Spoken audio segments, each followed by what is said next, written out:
We've qualified for the World Cup. Go and compete.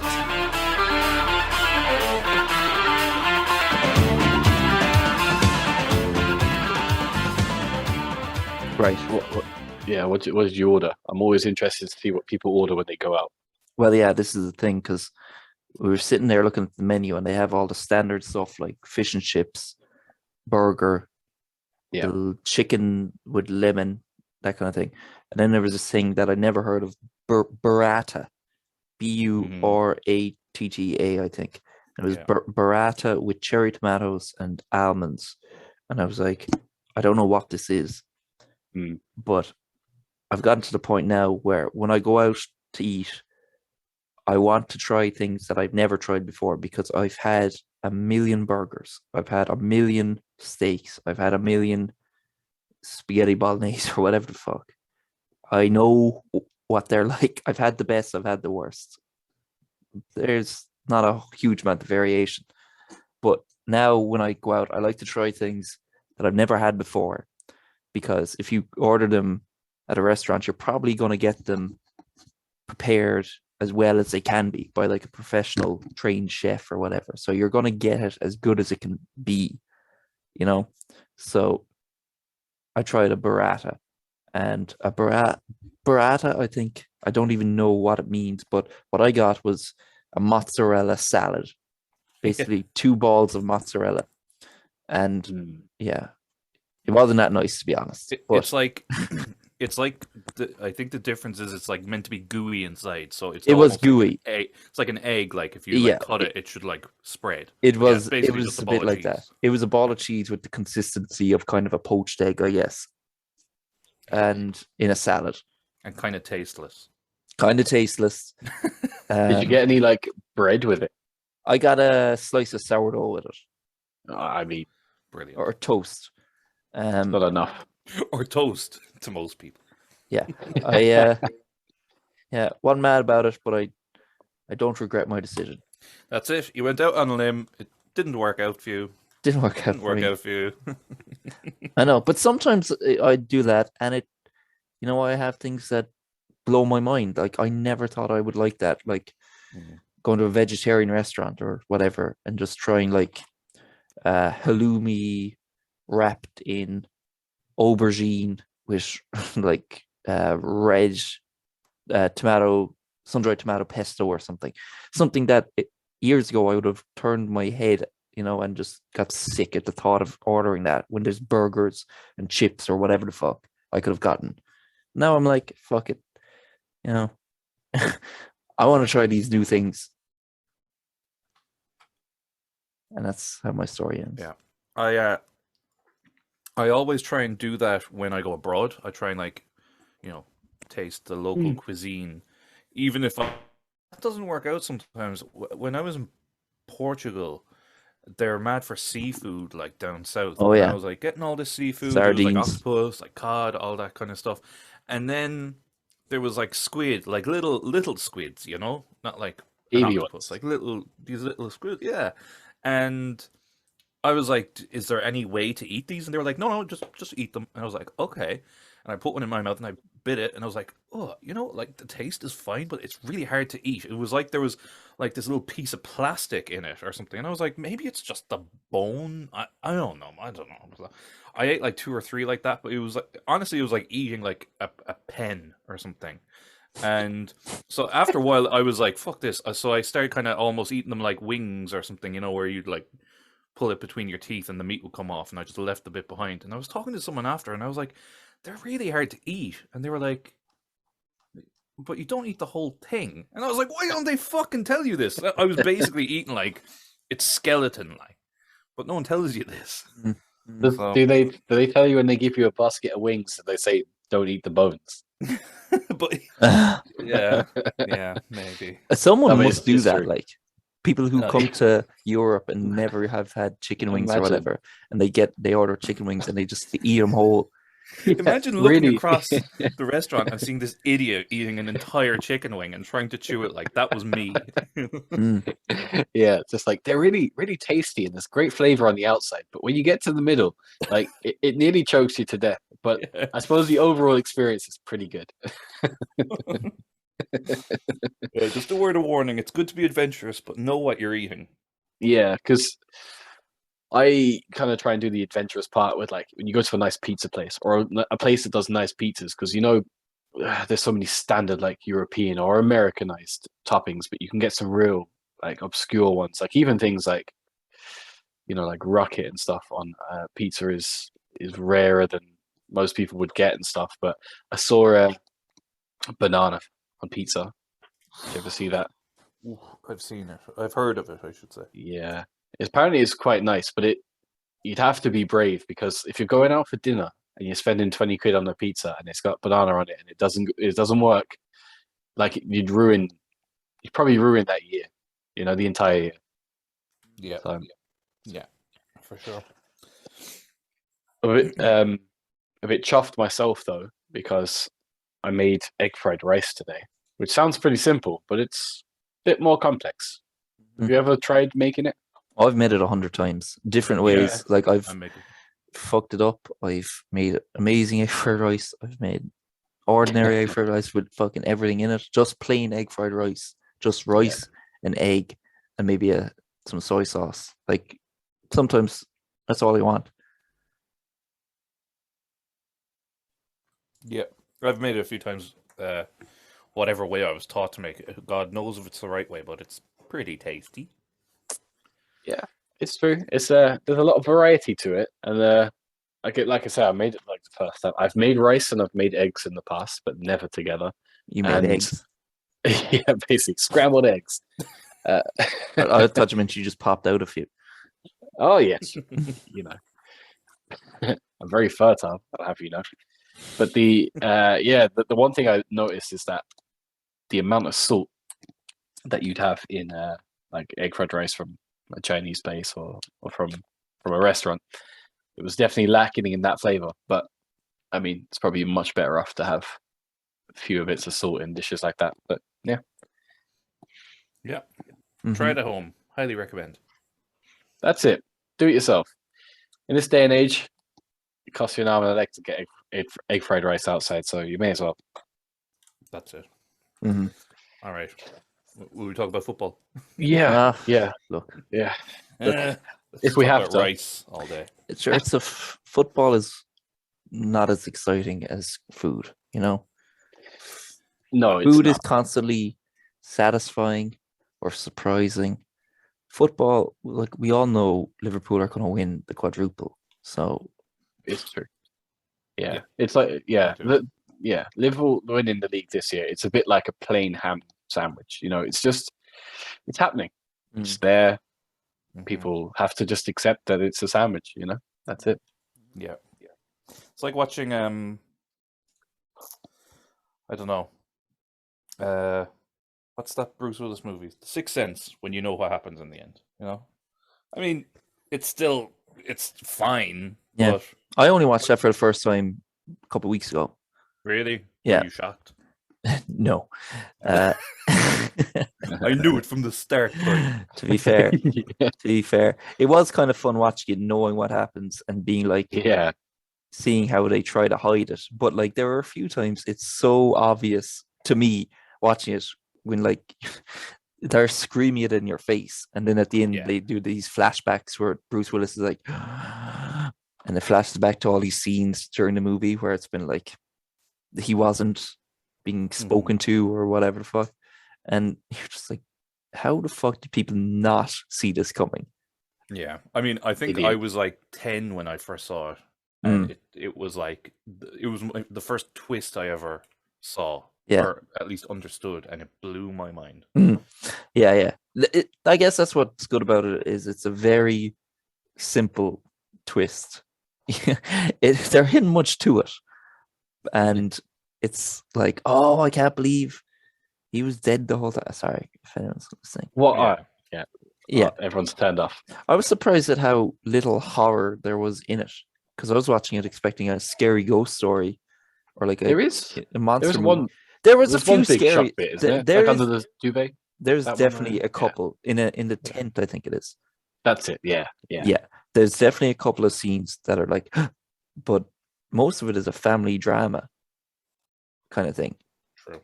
which Yeah. it was grand. It hit you in the feels a little bit. It did, There's a scene at the end where the kid is in the car with his mother and tells her how he can see dead people and how he's spoken to her dead mother. It was very good. Yeah, it's the wholesome content you want from a film, really. No, yeah, I mean, M. Night Shyamalan, he had a good start. Yeah, he his was most like recent Ole. films are good too. Yeah, and like Ole, he turned it around a little bit, redeemed himself. I like the comparison. I like it. Yeah. But these days, not very highly thought of, I think. No. It's amazing, isn't it? The amount of managers that have been sacked from the league this year, and Ollie's not been considered for any one. Yeah, why is that? That's a good point. Maybe he doesn't want to return to management, but the more likely, no one wants the worst Premier League manager in history as their manager. That can't be it. Yikes. Is he the worst? By far. Yeah. Statistically, yes. But look at what he had to work with, though. Statistically, yes.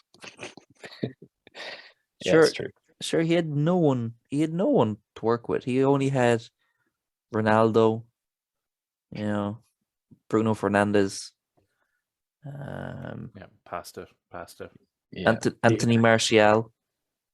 Yeah, he only had like the most expensive players in every position. Yeah, that's all.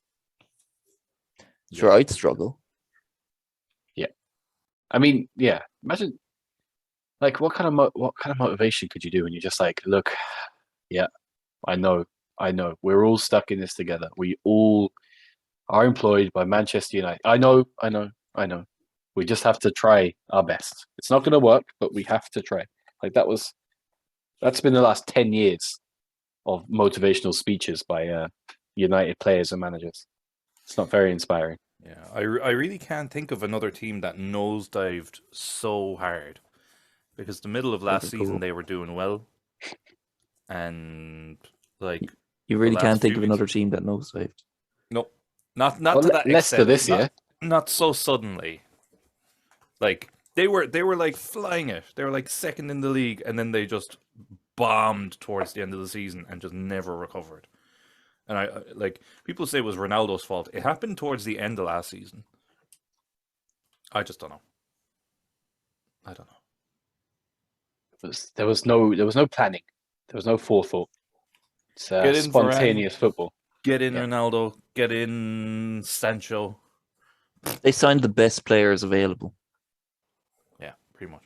Yeah, but talking of like tanking, which United might be doing, there's no benefit to tank in the English football system, right? Because you get relegated.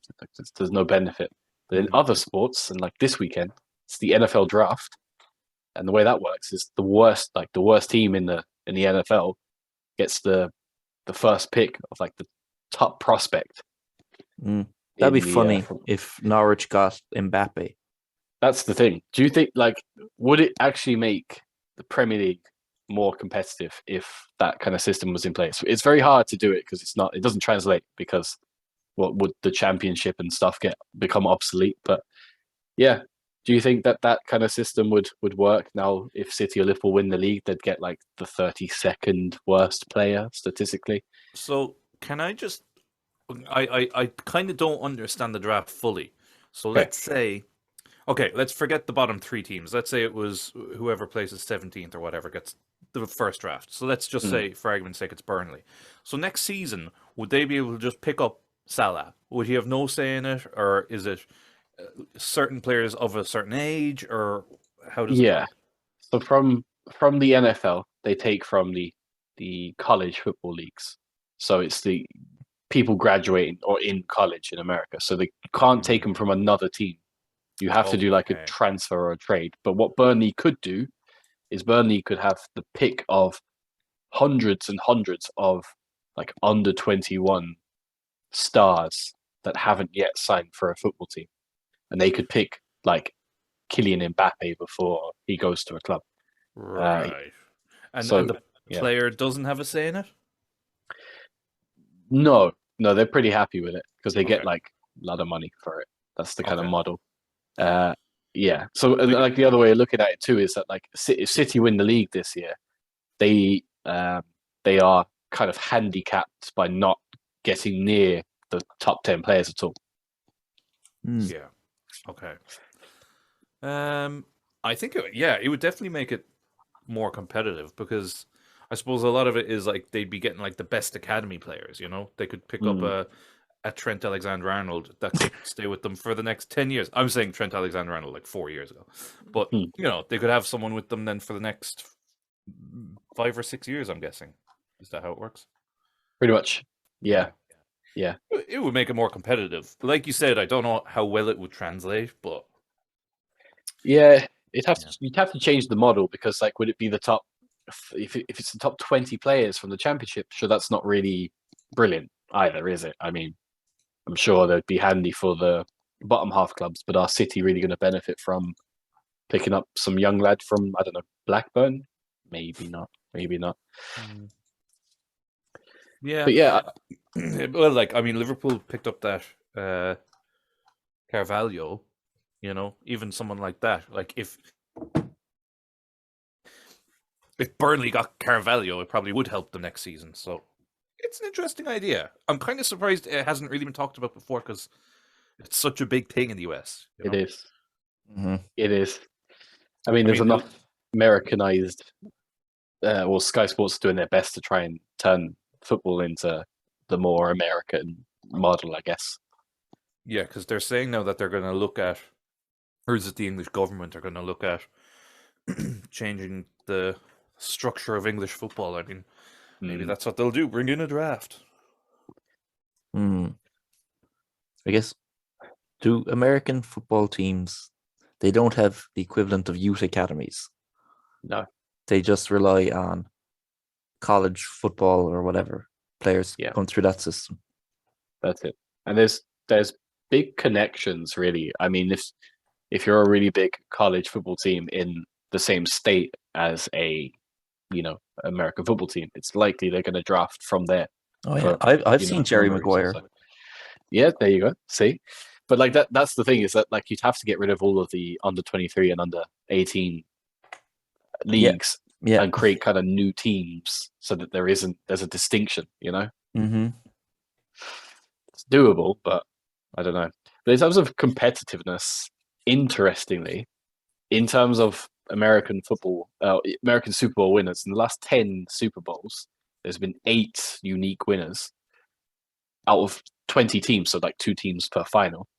There's been 12 unique teams, right? It seems pretty good, right? Nearly a new winner nearly every year. Yeah.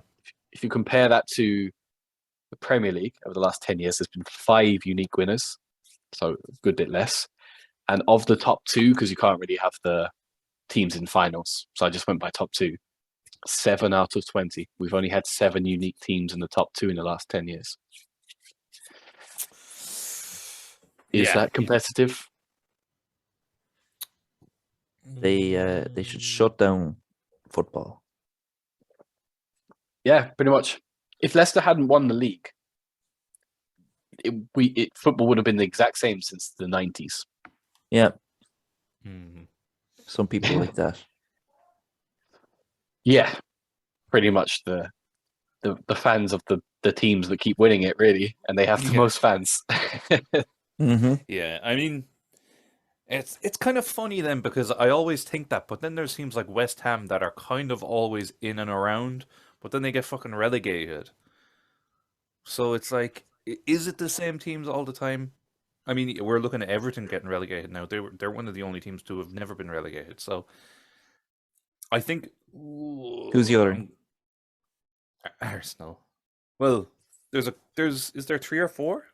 Depends Liverpool? on how it depends. If it's like the Premier League or the Premiership or whatever, then there's differences. But No, I think just league, the top league. I think Liverpool, Arsenal, Everton, and Chelsea have never been relegated. And maybe Man United. No, Man United were. So Chelsea have definitely been relegated, and I think Liverpool have been.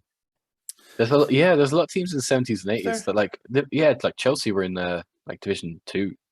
Yeah, I'll have a little look, but maybe I'll have a little look. Pretty much Arsenal. Yep. You can just nail Arsenal to every stat, really. Arsenal in a century club. Yeah, literally Arsenal top of nearly every list, even like alphabetically. So like there's no contest. Sorry, yes. So it's easy I think to pick Arsenal. The list is Man United, Arsenal, Tottenham, Liverpool, Everton, Chelsea, but it says they haven't been relegated from the top division for decades. So it probably is the Premier League. It is Premier League, yeah. So yeah. Never mind. Spurs are a shambles. Actually, I think it says the last top flight relegation for Arsenal was 1912. So, and like none of us lived then, so yo-yo I kind of club. doubt that happen. Yo-yo club. Biggest fucking yo-yo in the world. There's some string on a yo-yo. Galactical.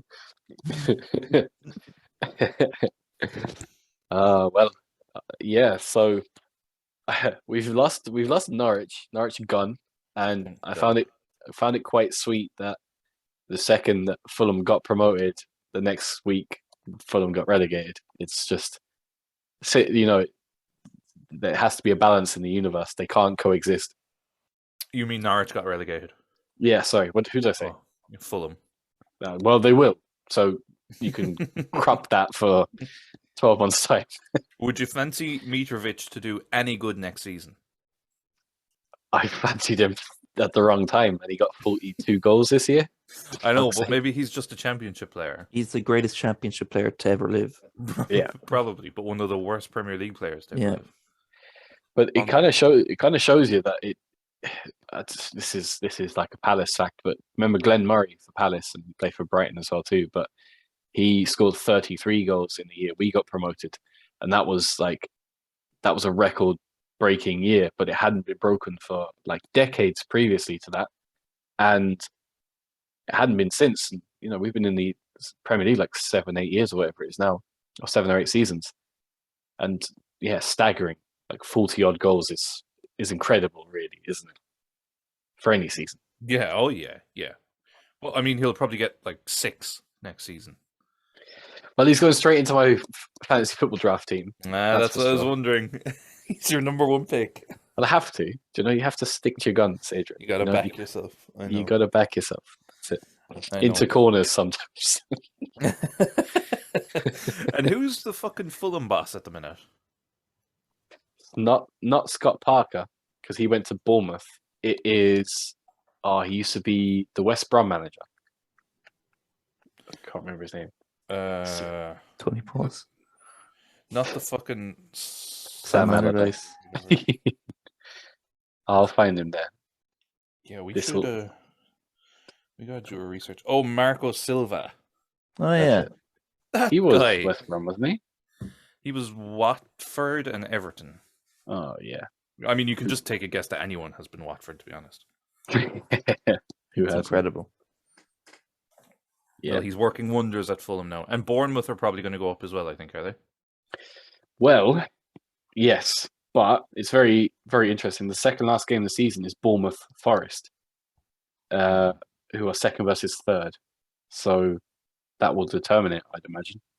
Do you know what I was looking at as well was everyone's saying what a great job Wayne Rooney did.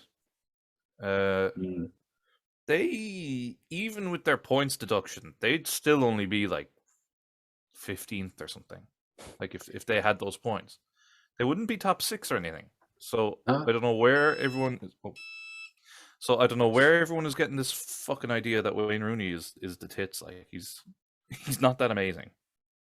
Yeah. If Frank Lampard took Derby from 6th to 6th, Wayne Rooney took Derby from relegation to relegation. So that's it. He's the man steering the ship. So he's in line for the United job then. Basically. Do you know what? If this Ten Hag thing doesn't work out, they'll look at him. They will. They actually will. Absolutely. All he has to do is not relegate another team. Not get relegated again. Yeah, that's all he has to do. That's all he has to do now. And and he will get the United job in 2 years. Yeah. Because they had their eyes on Carrick for all the wrong reasons, and he did nothing.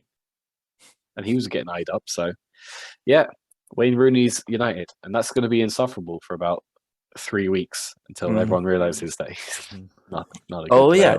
They'll he'll be appointed and they'll put like 4 past Norwich and then they'll win like the Europa Conference League group without conceding a goal or something. And it'll be the end of November, they'll be 5th. And people will be saying Man United are back on track. Yeah. And I bet Ten Hag next season, I bet people will find his football boring. Oh, I yeah. bet it'll be like Van Gaal. Going back to Van Gaal. And about 3 months in, I'll say before Christmas, people will be saying he's a wrong man. Wrong man for the job. Sure, they're already saying he's the wrong man. He hasn't even taken the job yet. So toxic, isn't it? There's no hope. Mm-hmm. And the Ralph Ragnick working with Austria, like what? So, but he's still being the consultant for United. Like, how the fuck does that work? Doesn't. No. Money straight into his own pocket. Yeah, he's just taking the United thing as a side gig now. Sure, like joke. Totally disrespectful. I'd actually, if I was a Man United on the board or something, I'd be fucking fuming. I'd just get rid of him for the last few games of the season. Like, disrespect, like. Christ. Yeah, they're being squeezed dry, like mugged off completely. Like how they don't see it, I don't know. I don't know. Sometimes you can't see what's right in front of your eyes, you know. Very astute. Yeah. Fuck. I was just gonna talk about Liverpool because I want to. Is that too boring? I mean, we've done coming on to like 60 podcasts of purely Liverpool and Arsenal, so why not? Like, I just don't know if this is a good or a bad thing to say based on what we were saying earlier. I don't think it's likely that Liverpool will win the quadruple. I mean, I think City will win the league. I'm saying it now, okay? I'm not deluded, but I think City will win the league. But I think Liverpool are probably favourites for the Champions League and probably favourites for the FA Cup. So I'll just say it now: a treble is fine. Okay, we're happy with a treble. So just wanted to put that out there. It's on the record. I'll be happy with the treble. Yeah, I mean, you should be, really. That's it. Because we're not going to win the quadruple, and everyone's going to be like, fucking Liverpool, you bottled it, you're shit. It's like, we were never favourites for the league. Since fucking November, City have been favourites for the league. It's amazing that it's even a competition at this point. But I think City will still do it. I think we'll probably draw a game, and it'll still be like within 3 points, but I don't think we'll ever overtake them. So we'll just have to settle for the Champions League and the FA Cup and the League Cup.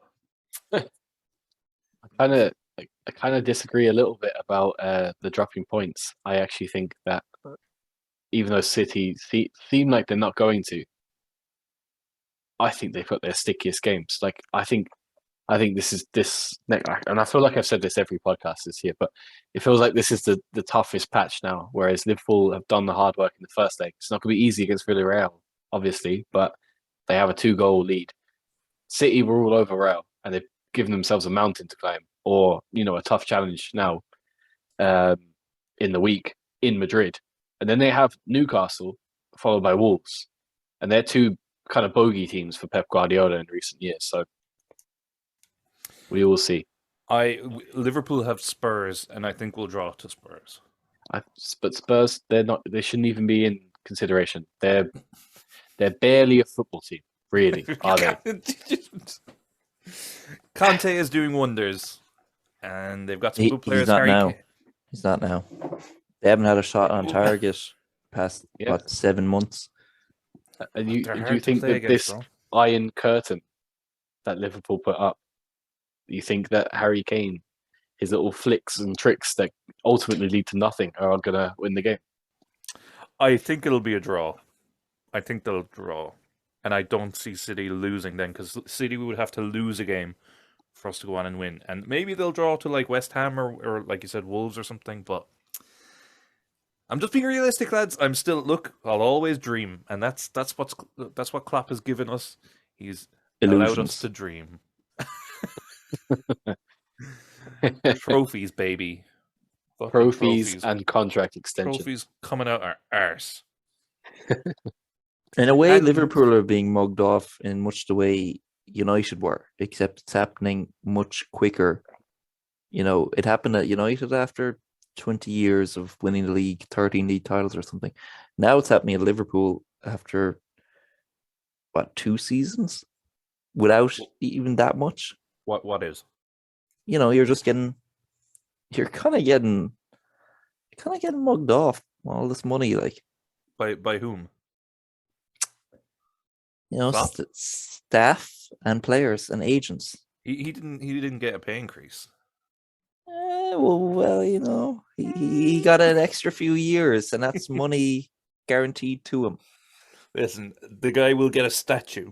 He'll Will he get a statue? He'll get a plaque. He'll get a plaque. He's brought us back to the glory days. Divock Origi will get a plaque, for God's sake. Yeah, Plaque in the men's jacks. It's gonna be when the naming rights come up, it's gonna be the Divock Origi Arena. Like everyone knows that. He loves playing Everton, by the way. Oh, ridiculous! Just when you go back and you look at his biggest moments for Liverpool, they're probably the biggest moments of the last 30 years. Dare I say he's the Ole Gunnar Solskjaer of this generation? Like, will he be managing Liverpool in 20 years' time? I think you're onto something. Yeah. I think hope it works out for him. He's been a more how do I word this? He has been, well, I'll just say it, he's been a better striker than Ole Gunnar Solskjaer was. Yeah. Well, I can agree with that. Yeah. Solskjaer had that one little moment, one little toe poke. Mm-hmm. He is living off 2 seconds in his whole career. Ball was going in anyway, for fuck's sake. It was. Yeah, it was a nanny moment. Except he was onside. Yeah. Nanny moment. He's an onside nanny. Yeah. Yeah. And they gave him the reins to the whole fucking club. Imagine Nani managing United in a few years. Yeah.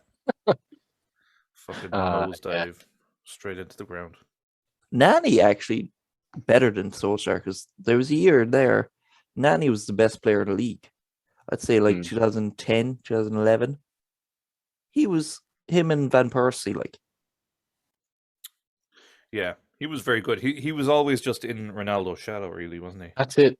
Another player when Ronaldo left, though, he was great. Yeah, but I think people were still going, he's no Ronaldo, though. I know. Yeah, classic. If he was at a different club at the same time, things might have been different. But oh well. I have a couple of kind of the fuck is the word? Hot takes, but I've kind of something a bit different as well. It's based on a hot take, so I might just get some hot takes out of the way, and then I just want to talk about that one hot take and see what you guys think. Yeah. Let's do it. Now, a lot of these are Liverpool kind of based, just because of that's what I was looking up this week. So I apologize in advance. Let's start off with the one that's not Liverpool based. Ralph Hasenhüttl is shite. Oh, Adrian. I mean, at this point, you're running out of legs to stand on if you're defending him, aren't you? Because, I'd question why you would defend him at this point. Like, what's he doing to make anyone stand by him? Because a good manager, honestly, he's a nothing manager to me. Like not to say he's completely incompetent, but he's just facing a crowd. Like what he's done with Southampton hasn't been stunning, and it hasn't been abysmal, even though he regularly is humiliated. Uh, they're there. They're one of the many. That's it. Yeah, they're one of the teams where if the newly promoted teams weren't continuously being poor or so poor, or then that freak team like Everton or Leeds this year that are, out of sorts, that Southampton would be right down there with them. Regardless of whether Southampton are wealthy or whether they're like a feeder club, they've had a lot of really great players, haven't they, go to other clubs. Regardless of that, or regardless of what actual facilities are there, Southampton have been beaten by 5 goals or more on 21 occasions in their history, in their entire history. 7 of those times have been under him. Like entire history. He gets pummeled, and it's this whole thing of like, well, it's a philosophy. Yeah, well, his philosophy is dreadful. And no. It's a bit like the Bielsa thing. Like they're not able to lose. Like when they lose, they get fucking hammered. Like, yeah, and they've basically got Ronan O'Gara fucking taking free kicks for them, and that's basically saving them a good few points across every season now. Yeah, that's it. Yeah, that's very true. Take Ward-Prowse out of there, and they're probably relegated. That's a good point, actually, because so much of what he does is from set pieces, and his philosophy does not involve set pieces. Like you can't base your life around, we'll just get a good set piece and we'll whip it in. Like if that's his philosophy, Jesus Christ, what the fuck? Take one piece out of that puzzle and the whole thing's come crashing down. And I mean, it has come crashing down many times anyway. That's it. All right. We're all in agreement, I think. But yeah. Yeah. We all agree he's just a bit shit. Okay. This is one. Thiago is better than Modric. Oh, fuck no. Fuck no. Thiago is fantastic, right? He's never been better than Modric. Year, never Modric even close. Never even close. Modric is top tier. Modric is the example. Modric he's is a Ballon d'Or winner. Top tier. Like he's top. Even still, well, maybe not even still, but he certainly was for almost his whole career one of the best midfielders in the world. And what he's done, he's the only player now who I would rank along with Iniesta and Xavi. Like him, he's the only player on their level that I've seen play. Yeah. Like Thiago fucking couldn't even get into the Spain team on the bench. Yeah. I think Thiago had a rough transition to English football. He's playing really, really well now.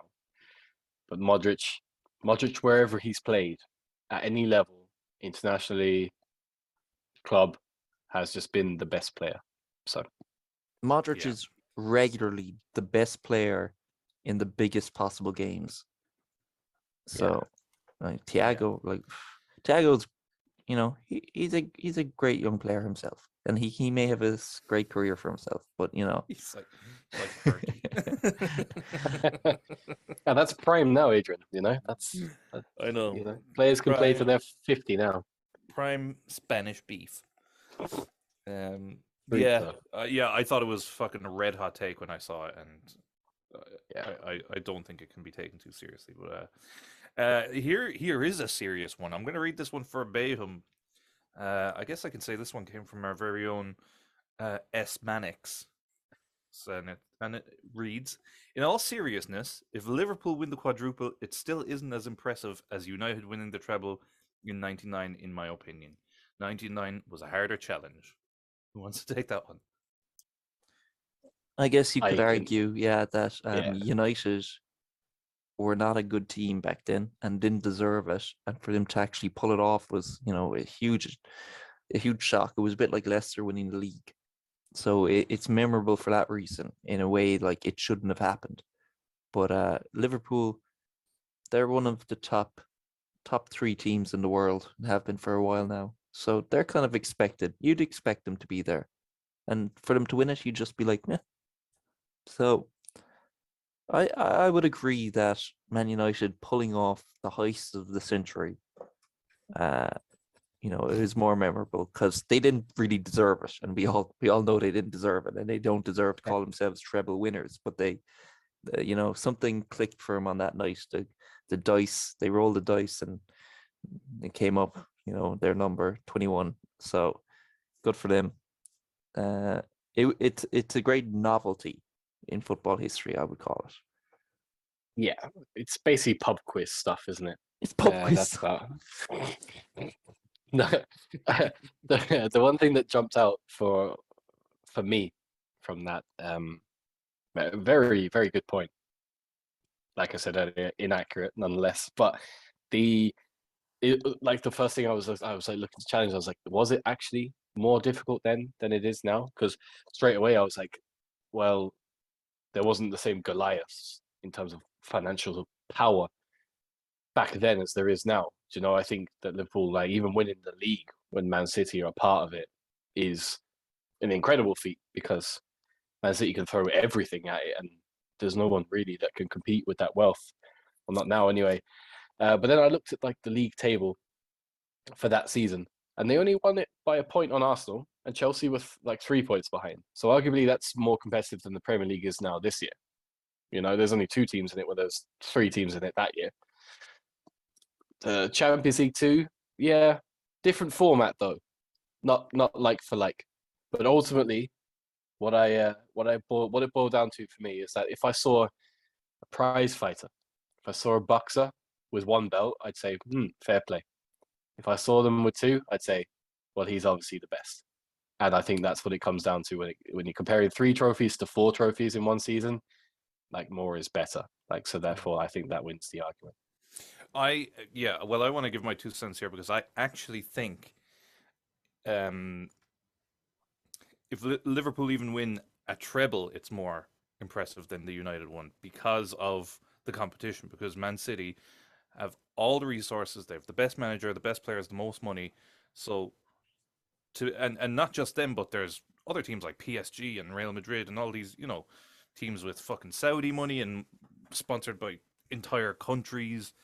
So I think for Liverpool, who are just owned by some Yanks, fair enough, not spending the most money and doing it what I would say the right way to beat City at anything, to be honest, is as impressive as United, beating the odds in '99 when the money wasn't there and other teams didn't have all those resources. So that's my one. Anyway, this one we've actually covered, but I just want to cover it one more time because it has a value in it this time. Okay, if Liverpool get an offer of 100 million this summer for Mo Salah, they should sell. Yeah, definitely. If they got half that for him, they should be delighted. Way over that. I don't know. Yeah, no, 50 million for Salah.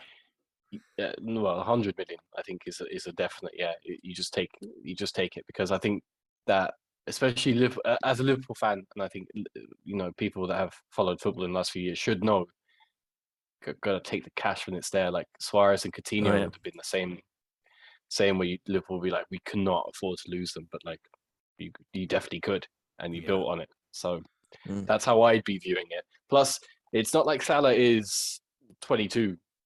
He's getting old. Yeah. And let's be honest, he hasn't been much good this year anyway. I mean, he's still top scorer though. People keep saying this. During Ramadan as well. And he was missing for however many games as well. And he's still his top scorer, and he's still playing shit. So yeah, it's a weak year. It's like when Green Book won Best Picture at the Oscars. Do you know what I mean? He's top of goals and assists. You know, that's pretty fucking good. Yeah, I mean, you'd And expect he's someone. fasting. Yeah, you'd expect someone who's top of the goals and assist chart to make more of a contribution to his team than he's making. But maybe he doesn't need to. Maybe, you know, the 35 goal contributions he's had out of the 85 Liverpool have had is substantial enough. No, I don't Look agree. at the facts.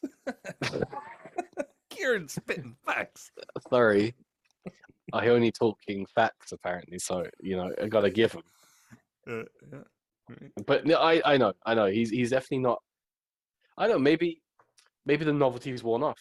Maybe we're just so used to Salah being the best person on the planet, and the best player as well as the best person, that it's just not as impressive anymore. Yeah, he's certainly been the best player in the league for all the time that De Bruyne's been injured.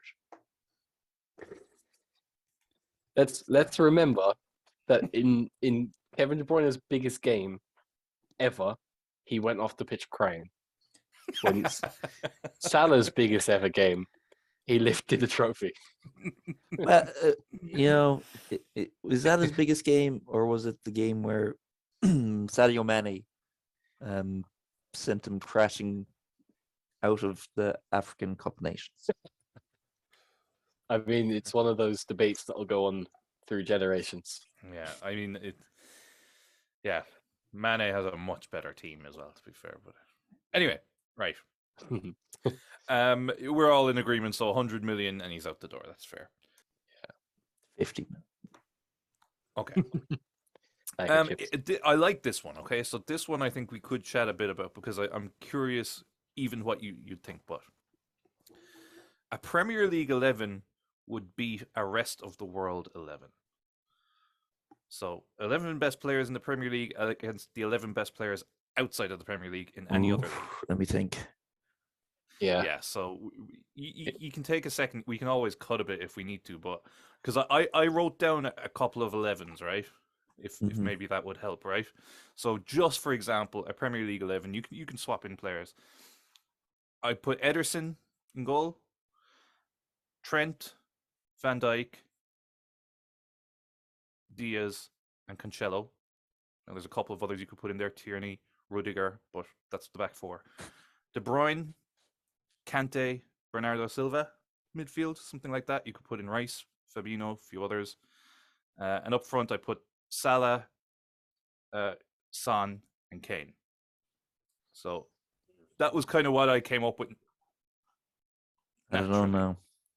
I'm just thinking of some names here now. Like, okay, all right. Outside the league, let's say you have, up front, fucking Mbappe and Lewandowski.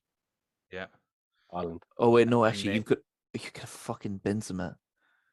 You could have Benzema, Neymar, Messi, and that's just up front. Then in midfield, you could have Modric, Kimmich. Is he a right back or a centre midfielder these days? I don't know. I think he's centre midfield. Yeah. Okay, maybe like Casemiro, something like that. Modric, Casemiro, Kimmich, and then the defense. Verratti, yeah. Yeah, and Donnarumma, even like Hernandez, maybe from Neuer. Yeah. So like backline in Neuer. Ooh, defense is a bit tricky here now. Marquinhos. Yeah, I had him, Koulibaly, Chiellini, Hakimi right back. Left back, you've got Alphonso Davies. Like it's a pretty fucking good team, no matter which way you skin. I think the rest of the world would beat them. I think they're better. I think so really? Too. Yeah, I do. I think ultimately as well, it's like Liverpool and City, would they beat everyone else in Europe? And they wouldn't beat everyone every time. I look at the Premier League players and I think, are they big game players though? The way Lewandowski and Mbappe and Benzema, are they big game players like them? Like those Modric, different gravy, isn't it? These lads have done everything 100 times, and as good as Bernardo Silva is, like, Is he the man when the chips are down? Are you looking at Bernardo Silva, this fucking cruiserweight? Yeah. There is something weird about the midfield that, like, because I was trying to think of like the best Premier League midfield, and okay, you've got De Bruyne, obviously. Everyone else is kind of like Kante. I know Kante used to be outstanding. He used to be. He's not good anymore. No, I think Fabinho is amazing, but like probably no better than like the likes of Busquets was. Like Declan Rice. Are you looking at Declan Rice as one of the best midfielders in the country? Like it's not great. No. Whereas they have an abundance of midfield, really. I just thought defensively they were a bit shit. Like is Marquinhos one of the best defenders? You could probably pick 5 Premier League defenders that are better than any other defender in the world. Yeah, if that that's makes true. sense. You know, Rudiger, Van Dijk, Diaz, fucking Laporte is still pretty good. Yeah, I'm Varane. struggling to think of that many good fullbacks around the world other than Hakimi. Yeah. Jesus, who else? Like, I have Hakimi, Carvajal, and Quadrado were the 3 that came up when I. yeah, when I geez, looked that's into not great either. A lot of the best fullbacks are in the Premier League for sure. For sure. You could pick, again, you probably pick 4 or 5 left backs. Robertson, Cancelo, Tierney, Mitchell. Yes, agreed. Joe Ward. Mixing it up a tiny bit, but in terms of who would manage them, I'd say Pep for the Premier League team and Ancelotti for the rest of the world team, right? That'd be the Ancelotti's just a consensus, plug and right? play manager, like. Yeah, but he's basically, what did he win today with He did. Madrid? Yeah. He's one of the top 5 leagues in Europe now. Title. Yeah, it is amazing how I thought he did shocking at Everton. But it turns out that team was much worse than we imagined. Yeah. God, yeah. James Rodriguez is the reason that Everton are in the place they are now. James Rodriguez. In many ways, you're right. Yeah. He just left and everything changed. Yeah. Did he just have one good World Cup and that was it, pretty much? He had one good goal. Yeah. He had a great World Cup, in fairness. He had a great World Cup. Colombian players are just fucking mad, really, aren't they? Even like Diaz, when he comes in, he's just like, well, I'm going to win the game or I'll take everyone else with me. Yeah, he's cocaine. Is that Colombia? Sure. Or is it Cuba? Colombia. No, they're all the same. Yeah, sure. Everyone's south of the equator. Mexico. If you gave me a world map and said draw the equator, I wouldn't have a fucking sausage. I probably would put it through Mexico. Do you know what? I have a world map here. It'd be in the middle of the map, you fucking fool. It's not far away from Mexico.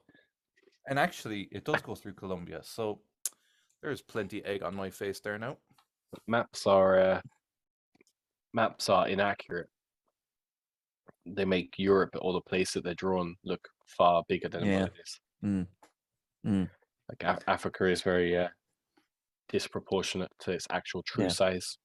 Have you heard about the coastline paradox or the coastline problem? I think it might be called, where rings the bell, actually measuring the coastline of a country is almost impossible. Like that, you can't really do it because if you look at a country, all the cliffs, even if you think of places around Ireland, if you got a linked a string and wanted to line it around the coast of Ireland to measure the length of the coastline, forget about tides going in or out, but just even thinking about these places that like crevices that go in, like little headlands in and out, little coves and stuff. It's like, how detailed do you make it? Because if you want to measure like every little piece of the rock that goes in, like how big do you have to, what's the cutoff point for how big it is that you can just like skip over it and be like, we don't really need to measure in there, you know, if you know what I mean? Where like, if you measure it so precisely, if you then at the end took that string and spread it out the length, it'd probably go from fucking here to Mars. Like, Yeah. No, that's fair. Yeah, that's a lot of fair things, point. I'm glad I wanted to make this point. Yeah, I don't envy, like, when they went off for to like voyages to the new world, and they like were aiming for India or whatever it was reportedly that they were doing, and when they found the Americas, like the poor fuckers that had to be like, well, you're drawing a map of where we're going, we don't know where it is, and then you're like, well, I've slept on this boat now for about 3 months, so I'd say we're just around the corner. How do you put that into context, or how do you like? Anyway, that's what keeps me up at night. Yeah. I'm distracted now by this map of the world. I'm looking at all the places that I hear of but could never place them, Find Uruguay. Oh fuck. Oh, got it. Yeah, God, it's small enough, isn't it? it is to have won. What is it? 2 World Cups or 1 World Cup? Definitely one anyway. Yeah, 3 million people. Yeah, they're such fuckers. They were like, let's just set up this world championship because they knew they had the best team. and they had the other teams that competed in that tournament came like via ship. Fucking imagine traveling by ship from Europe and then playing a bunch of lads who knew exactly what they wanted to do. Yeah, well, fair play to them. We should do the same. Yeah, imagine setting up like a World Cup just to win it, and then eventually you never win it again, and like your neighbors win most of them. You'd be fucking spitting. Surrounded by it, yeah. Because aren't they bordered by Argentina and Brazil? It looks like it, yeah. Yeah, so just literally being pummeled on both sides. Basically being, gangbanged by World Cups. Yeah, sorry, Uruguay. Oh well. Those were my hot takes anyway. I like that. I like that question of the World 11 and the Premier League 11. I might actually throw that into the snake pit because it's I'd like to see what everyone's like teams would be. Yeah. Yeah. James Ward-Prowse will get a mention, I'm sure. Yeah, someone's gonna put Varane in theirs as well. Or like they'll all put Ronaldo up front instead of Kane. I guarantee it. Oh yeah. He's still got it. Premier League 11 is just Man United. Yeah. 10 goals a season. Yeah. McTominay, future star. Honestly, Ronaldo's done better than I expected. I was more worried when he came in. I thought he'd do better. Yeah, no, I thought he's completely finished. Like, and this was like a holiday for him. Well, I mean, if United had played in any way decent, he'd have gotten probably another 10 goals, to be honest. Yeah. It's like the team around him is shocking. But like he's doing his job. He does those Ronaldo things. Everyone else like get the finger out like. Because Ronaldo and Messi made big moves. And Ronaldo, you could kind of like we're saying there, it's not actually been a bad season for him individually. Messi's only scored 4 goals for PSG this year. That's mad, isn't it? Yeah, but again, we flagged that. We flagged that when he moved because we were like, everything in Barcelona has been made for him to thrive. So when you go into a PSG team that's just full of superstars and full of, everyone just trying to fucking make themselves the superstar, he was never going to do that well. Now, 4 goals is pretty pants, to be honest. Especially in that league. Farmers League, yeah. So I guess that settles it then. Ronaldo is better than Messi. Well, do you know what? He probably is now. I don't think I'd argue that. But of all time, I'll still go Messi. Of all time, yeah. Well, of our generation, we'll say. I think he was better than Ronaldo. Ours is the only one that matters anyway. So That's It's it. true. Sure, Yeah, I never okay, saw well, Maradona play. That could have been. You could be total fiction. For all Yeah. I know. We Yeah. don't know if any of it happened. No. Nope. We only like the only time we've seen Pele is like with a walking stick. So I don't really believe he was good at football. So I haven't seen him any other way. That's it. Sure, the world began in 1991. It did. Anything before there didn't count. That's true. Yeah. You're Muhammad dead Ali, right. who? Did he win a World Cup? Probably. Yeah. All right. We leave it there. I think that's it. We've Happy covered out. some good stuff. And the next time we record, Liverpool will have won the league. With any luck. Up the fucking palace. Come on, The Liverpool. Vieira Revolution. Yeah. I've always believed in Klopp. I have. Yeah. Didn't say you didn't.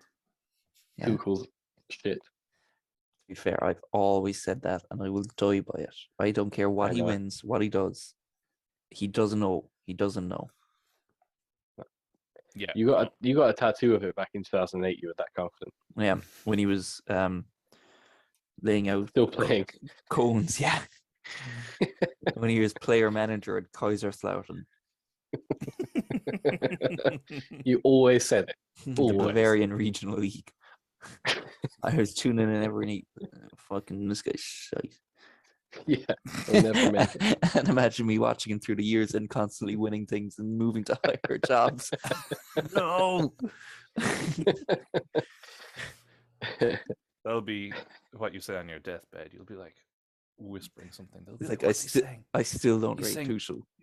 He's saying Tuchel shite. Yeah. President Tuchel. Yeah. Yeah. And then the